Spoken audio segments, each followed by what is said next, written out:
ఇది పట్టుకో, మైక్ పట్టు, ఇక్కడి నుంచో మైక్ పట్టు. కనిపిస్తుంది కదా, గట్టిగా చెప్పు. ఇది కనిపిస్తున్నా, ఇది చెప్పు, పట్టుకో. మీరు చెప్పండి, ఒక్కొక్క ముక్కే చెప్పు. చెప్పాలి వరుసగా. ఇక్కడ లైటింగ్ కనిపిస్తుంది ఇలాగే. మన జీవిత లక్ష్యం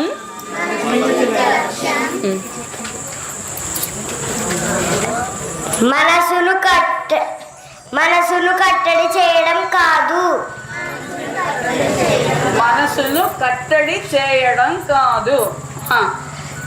సవర్ణ భావం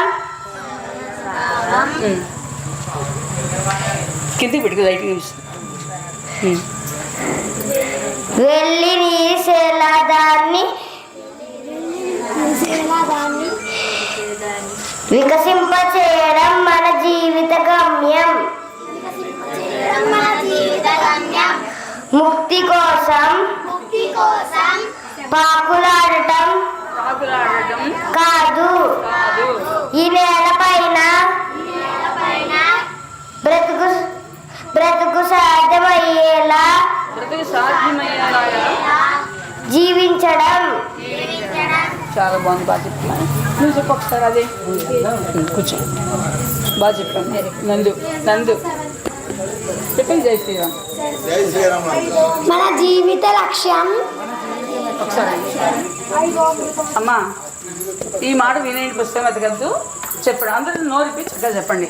చెప్పు. మన జీవిత లక్ష్యం మనసును కట్టడి చేయడం కాదు. సమరస భావం వెళ్ళి విరిసేలా దాన్ని వికసింపచేయడం మన జీవిత గమ్యం. ముక్తి కోసం పాకులాడడం కాదు. ఈ నేలపైనే బ్రతుకు సార్థకమయ్యేలా జీవించడం. జై శ్రీరామ్. బాగా చెప్పండి. చిరంజీవి అభి చాలా బాగా చెప్పాడు, నందు కూడా చాలా బాగా చెప్పాడు.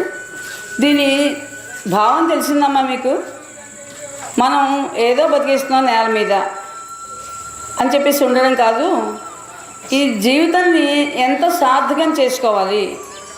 ఇప్పుడు కొంతమంది ఉంటారు, ఒక దేవుడు గురించి ముక్తి కావాలని చెప్పేసి 24 గంటలు చదివేస్తూనే ఉండిపోతారు. ఆ చదువుతూ ఉంటే ఒక కుర్రాడు వస్తాడు, ఒక దీపం దగ్గర కూర్చుంటాడు. ఏ బట్టో దీపంకి అంటుకుందనుకోండి, నూనె జారి పడ్డానుకోండి, వాళ్ళు వ్రతంలో ఉన్న అలా చదివేసుకుంటూ ఉంటారు కదా. ఆ బిడ్డ పడిపోయాడు లేదా బట్ట అంటుకుపోయింది, వాడికి సాయం చేద్దాం అని కూడా వాడు ఆలోచన ఉండదు. ఎందుకంటే వాడు ముక్తి కోసం చేస్తున్నారు, అలా ఉండిపోతారు. అలా కాకుండా సమరసతో ఉండాలి. సమరసతో ఉండాలంటే మన ఇరుగు పొరుగుతో కలిసిమెలిసి కష్టం సుఖం జాగ్రత్తగా పంచుకోవాలి. ఆ అత్త 2 బ్యాగులు తీసి నడుస్తూ పెడుతోంది. నేను బ్యాగ్ చేస్తాను, సాయం చేయొచ్చు. మాకు తెలియకపోవచ్చు వాళ్ళు ఎవరో, కొంచెం మనం చేయొచ్చు.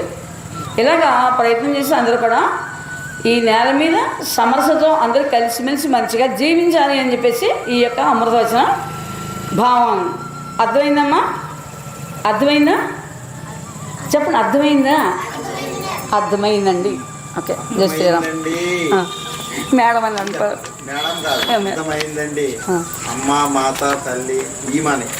సరే, మరైతే మనం ఇంకా చివరికి ఒక పాట పాడుదా? ఒక పాట ఈ చూడండి, ఆఖరి పేజీకి లోపల ఉందమ్మా. నేను చెప్పినా మీరేం పాడతారా? ఎంతటి భాగ్యమయ